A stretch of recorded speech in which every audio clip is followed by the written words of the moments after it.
Hi everyone, Dennis Foley from Acoustic Fields. We have a guest visitor today. Last couple days in the studio, George came down and took advantage of our invitation to come to the studio. I wish more of you would have. I don't think we're going to be here too much longer, but we'll have a new facility in a new place. We're looking at a couple different locations: Nashville, Austin. We'll see how it all plays out, but. He had a chance to spend a couple days here at the studio, and we played a lot of music first day, and then we talked a little bit about it, and then came back the second day. I like to always do 2 days with people because the first day is a little bit overwhelming, Hmm. and the second day I think people get a chance to assimilate it and um, live with it for a while, if you will. It sounds like, a disease, but it's not. So um, we just, listened to a lot of tracks. George listened, of course, the tracks I use for testing and my favorites, and George had his, and he played a lot of his stuff. We did some EDM stuff, which was the first here because I haven't really experimented with the EDM format here, but it sounded pretty good. Hell yeah. It was pretty impressive and powerful. The bass was really, and I guess that's what the EDM guys. That's what they're all about. Hmm. Is Yeah. is the low end. So George is just gonna. We're just gonna talk and drink coffee, and we don't have any official format for this, but George is just gonna offer you some impressions of what he heard and his thoughts about it. So have at it, brother. Yeah. Well, I'd say the first thing is it's going to be really hard going back to my system. Um, We get that a lot. yeah. But wow, this whole experience has probably been one of the coolest things I've ever been able to do in my life. Music is obviously extremely important to me, and to be able to listen to it and this high of a level is is just a dream come true. Why don't you tell people a little bit about your music background? Sure. So I would say I started my music journey as a young teenager. I learned how to play the piano, and I was pretty devoted to that. I ended up playing multiple recitals in front of hundreds of people. So um, I was, I was pretty devoted to that, and through that, I kind of branched off and learned how to play the guitar and sing, and ended up playing for events, weddings, um, bars, what have you. Um, my first year of college, I discovered music production, and as soon as that happened, I was hooked. So I've been doing that ever since, and have been pretty serious about it. I devoted myself to learning the art of mixing, which obviously is an ongoing process. You never fully learn that, but um, I spent a lot of time trying to learn the best practices with that and critically listening. And I've been paid to mix other people's music. And the music that I've made personally, it hasn't gotten crazy success, but I have probably about 250,000 plays on all streaming platforms. So um, I would say that my ear is pretty good. It's definitely more trained than the average person. So Piano playing is a wonderful thing. I played piano in the beginning of my life, young life, and I didn't stick with it.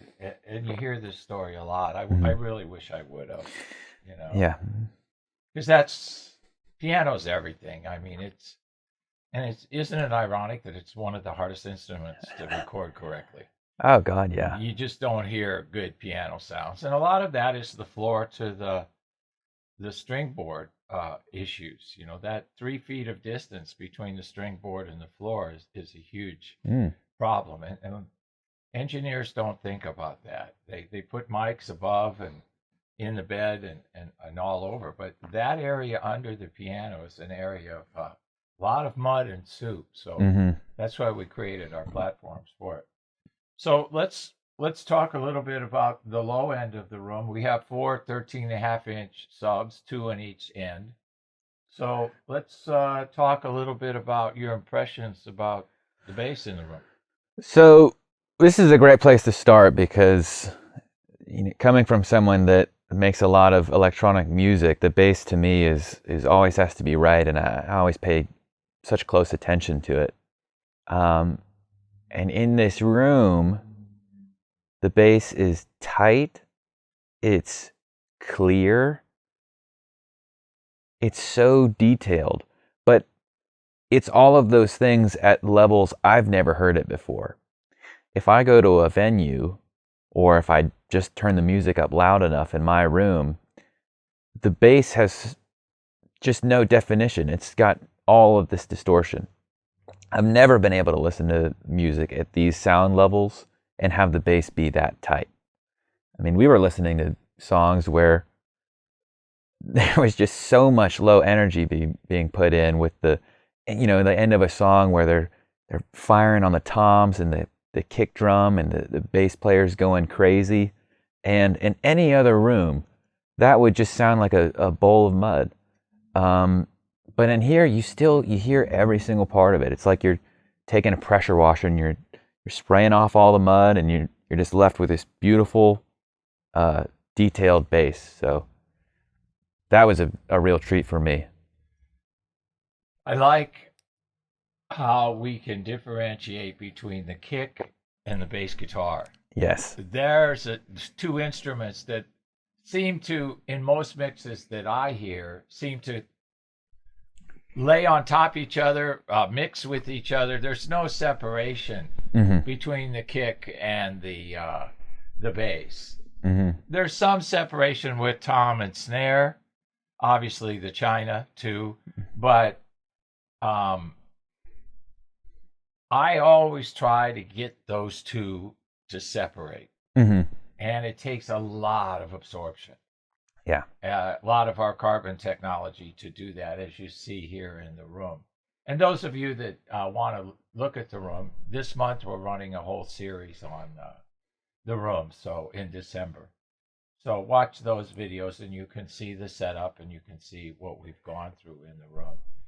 But isn't it nice that there's no localization?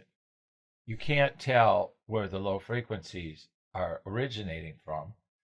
They're even and balanced throughout the whole room, which makes the coordination with the video screen way nicer. Oh yeah, I mean, I've never experienced being able to walk to each part of the room and having the low end the same. Any system I've ever listened to, or say a surround sound system that's just in my living room with no treatment, you can listen to one spot and the bass is just booming, and then you go to the next spot 2 feet away and it's non-existent. So being able to walk around and it being even everywhere, it's like magic. Yeah. So it's a necessity, and we call it pressure mapping, and we've done many videos on it for those of you that want to research it. But just like one of the requirements for diffusion is equal reverb times throughout the room. I mean, diffusion, before you bring it into a room, has some criteria that must be met, or the room will sound worse, and you'll spend a lot of money to make the room sound worse, and that's never a good idea. So bass and low frequencies the same way. We call it pressure mapping. There might be a dB difference right now, and I'm still not done testing, obviously, but I never am. But there's only like a dB difference, half dB in some cases, between the front of the house, the rear of the house, and the sides. So that's pretty close, for low frequency energy. If you can get the room balanced, with a dB difference, 1 dB difference throughout the room, That's a great accomplishment. And that of itself lends a lot to the presentation value because you don't have modal hang. That's what we call it, where, that 80 cycle energy stays around in the room like reverb does after the note's been played. Okay, the note's been played, you can leave. No, it stays. Well, that's a room mode. See, that's the air resonating between floor, ceiling, sidewalls. In this room, it's floor to ceiling. It's the 15-foot dimension that is causing some of the issues. But and we have extensive treatment on the floor too. But 80 cycles, those low frequency waves they're tough to tame. But over time you can get them, and if you've got the space to do it and the willingness, it's a long effort. But I think for me and you as a mixed engineer and a player, you got to have the bass right. You got to have it right. You got to have it right. And people say to me, "Oh, it's not important. I'll just cross my speakers over at 80 and not put any low frequency energy in the room." Well, then what produced the harmonics? The fundamentals aren't there. So now you have all these mid-range harmonics. Where did they come from? To me, something's missing. Yeah. When you do that, don't you kind of think like that? Yeah, absolutely. I mean, if you're getting rid of the energy below 80 hertz, then you're just missing out on so much. So much. It's there's a reason why if you look at a graph of the frequency spectrum, there's so much of it that's dedicated to 0 to 100. You're cutting out that much information. That's like a quarter of the song right there. Yeah, it really is. And it's important that you be able to hear. And how about that Pink Floyd song we played with the 30 cycle energy? I think it was an organ pedal. It was either that or maybe a synthesizer. Oh, okay. That could be. But it was 30 cycles. But it was we 30. had the RTA running, and you could feel the wave oscillating through the room, cycling through the room. Mm-hmm. That takes a lot of treatment and a lot of pressure balance to accomplish that. You all out there won't probably be able to get that, but when you have this size room and this much treatment, I mean, you could just feel it oscillate and wash through the room. Yeah, now that's something, Dennis is right. You won't be able to understand that, but you can take it from me. That was a surreal experience. I mean, especially a guy who likes EDM. Yeah. To hear that. To hear 30 cycles go from the left side of the room to the right side of the room, clear as day. Unbelievable. Yeah, it migrates from part to part and fills things up real nicely. What did you think about the split center channel that we've got going here? What did you think about that arrangement? Some people like it, some people don't. What was your? Because I don't think you've heard it before. Maybe you have. I would say that, coming from 2-channel, most of my listening experience, I liked it. For me, it was right at home. So I guess, if you added a center channel in there, it might it's always the positioning of it that drives me nuts. Yeah. They put it under the screen. They put it above the screen. Yeah. To me, that just doesn't make any sense because you put it under the screen, the first reflection off the floor, you're going to hear that right away unless you treat it. Mm-hmm. And that's, to me, it makes me nuts. I can't even stand it. And above the screen, oh my God, don't even get me started with that because it's out of the sound field completely. Yeah. And you can't with these LED screens and OLED or whatever their abbreviations are today. These are hard surfaces. You're not putting a speaker behind them. There's no, projector in this room, so no perforated screens. Mm-hmm. And I don't like those either because I've heard a lot of them, and they really attenuate a lot of the highs. So with the china and stuff, you don't get that sizzle and that floating with Yeah. diffusion on the rear wall where the china floats through the air, and the cymbals and stuff too. Especially some of the cymbals where they put that chain on it Oh yeah. and they hit it, and the chain causes vibrations, and you get sound out of that. Um, you can't hear it if it's not positioned correctly, and with diffusion on the rear wall, you can do that. But I like, and tell me, your opinion of this, but I like, and it was the goal, to have the whole front of the house sound like one speaker. Four speakers sound like one speaker. Yeah. That was kind of my goal. Oh, absolutely. I think that definitely was accomplished. I was never looking at one speaker being able to think, I know that sound's coming from there. It was just one giant sound stage that I could, man, it's tough to put into words sometimes, but that's what I would say. It's just one giant sound stage. You couldn't pinpoint where a sound was exactly coming from.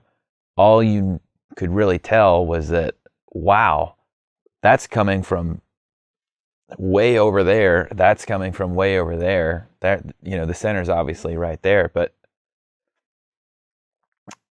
I've never heard anything that wide. So, Well, the center channels we split, and we use the same four speakers in the front of the house. So you got two center channel speakers. They're mono, of course. But when you split them and put them on each side of the screen, you form the equilateral triangle that we all love and use in our two channel systems.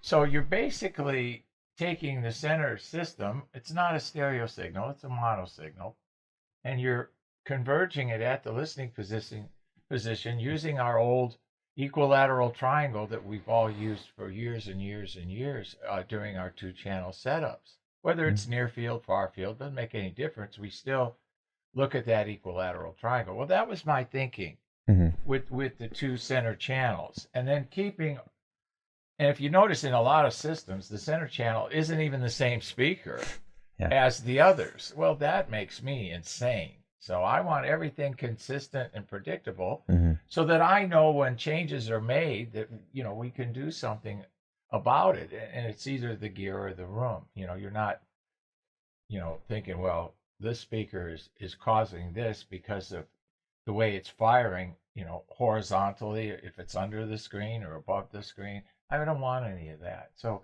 I wanted a nice, coherent, even sound field. But along with that comes issues. You got, an 85-inch screen, and we got to keep the image on the screen. We can't have it over here or above here. We got to have it on the screen, and I think we've got it. I don't see anything that detracts from that ever. no, definitely not. Yeah. I never got any sense of that. Yeah. Well, that's good because that's what my objective was in it. And it's obviously no easy task. You can see all the craziness I had to go through to get that. Let's talk a little bit about voice. Okay, yeah. Because I played Pentatonics. Is that their name? Pentatonics? Pentatonics, the band from Canada. Song called Hallelujah. It's a classic song. It's an a cappella arrangement, just voice. And I always open with that because human voice is the hardest thing to get right in any system. When we get systems set up, we use male voice, a mono male voice recording for setup because you got to get voice right. Because we're all of us, whether we're in the music business or not, are hypersensitive to tonal changes in voice because that's how we communicate. That's how we express our feelings and emotions. So let's talk about that because I remember I let George sit in the middle because the whole room is designed for this little spot between us right here. This 85-foot long room, if you will, is all designed for like 1 square foot here. So I let George sit in the middle, and I sit in the back, so I stay out of the way of the side channels, so he can get the full impact. But you were pretty impressed with that. That's what I would describe as a spiritual experience. Wow. Yes. And, part of that is the singers of Pentatonics are just so incredible, and their arrangement with the panning of their voices is amazing. But, I've actually heard that before. And Oh, you have? yeah, I've heard it. And listening to it before, you say, wow, they're really good. That's cool. Listening to it in here, it was spiritual. I mean, it really was moving. Big. It's huge. It's kind of like, well, not to get too out there, but it's kind of like God talking to you whenever you have that quality of voice in this quality of room in that quality of song. So, I would, talking just about the quality of how voice sounds, to me, it felt like I was being wrapped in like a nice warm velvet blanket. I mean, it's full, it's crisp, but it's not too, the highs aren't too much. And the body is just beautifully sculpted. It's just a joy to listen to. It's effortless. It's effortless. Yeah. When you come into the room, it's a little bit overwhelming because, I got stuff everywhere. Yeah. And there's even stuff on the floor. You have to be careful where you walk. I mean, I got flashlights that help people move through the studio and sit down. Mm-hmm. But this is what you got to go through to get that. Yeah. And I always tell people, listen, in order to get your room to sound good, we have to make it smaller. Now, we're not going to get out the hammers and the saws and the nails and the screw guns.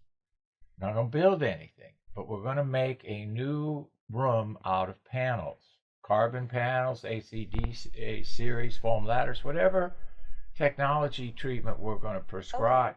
Okay. I found this on the web for spell ladders, whatever. Check it out. Thank you.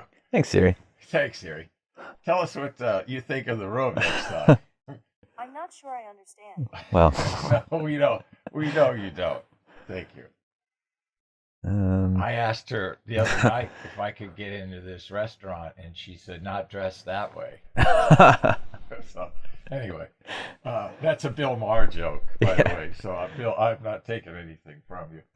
I love him. He's great. He's awesome. To listen to.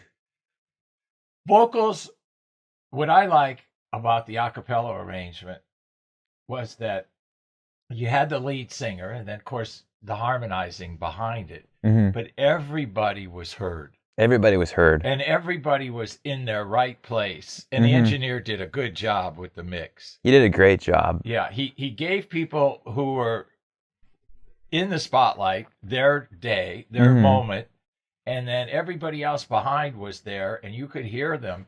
And what I tried to do in the beginning, obviously, is to get the audio and the video to sync. And a lot of times when you have such a high resolution room like this, you can see that there's a little bit of latency. That the audio's ahead of the video or the video's ahead of the audio. Yeah. Just a millisecond. And you would never notice that in a room that doesn't have this kind of resolution. Well, yeah, and I that engineer really did do a good job, because a lot of the times with harmonies and stuff that's panned, engineers will just chop off the lower fundamental of their of the voice, and if you listen to that, you can just tell so easily. I've heard it in a few songs actually that we listened to that I think were not mixed as well as this one, but in this song, everything, the lead singer at the time was highlighted, but everyone else you could hear just as well somehow. and their voices sounded just as natural. So it was great. And, you know, like Dennis was saying, our hearing systems are extremely sensitive to small changes in tone and pitch because we've been practicing for centuries. Our whole life. Our whole lives. Yeah. And we've evolved. Our hearing system has evolved to be able to do that. So on any other system you listen to, when someone comes on, you know instantly I'm listening to a recording. In here, that was not the case. I think that if you blindfolded me and put something on, you could probably convince me that that person was standing about 5 feet in front of me. I mean, the foam works that well. So. Yeah, engineers love the foam. Oh, I'm sure. They use terms like organic, natural. A lot of times they tell me, I get a lot of calls from engineers who use it, and they say, we don't even touch it right out of the Yeah. gate. We drop it in the mix. We might add a little processing, reverb, delay, or whatever they're going to use later down the road to get it to sit a little bit better. But right out of the gate, they just love the quality. Oh, yeah. And, you know, there's kind of a fundamental piece of knowledge in mixing that is the quality of your source sounds will have the single most impact on the quality of your entire mix down. So that just speaks to that, in that all you have to do is get the recording, you know, assuming you know the proper miking techniques and who you're recording knows how to sing. But if you have those two things with this foam, all you got to do is drop it into the recording, drop it into the mix down, and you're good. The ceiling that you have is higher than anybody else's ceiling. Yeah, that's great. Well, I'm going to go get us some more coffee, and then we're going to come back and try another go around here. So we'll be back. Thank you. Thank you for watching this video, and if you liked it, please give us a thumbs up.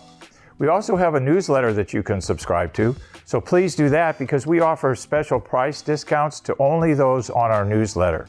And then don't forget about our forum. We have started a forum on our own website where people ask questions, and I usually get a chance every couple of days to look at it. There's an interchange between people on the forum, and we'll give you real answers on a regular basis, so that'll help you. Thank you.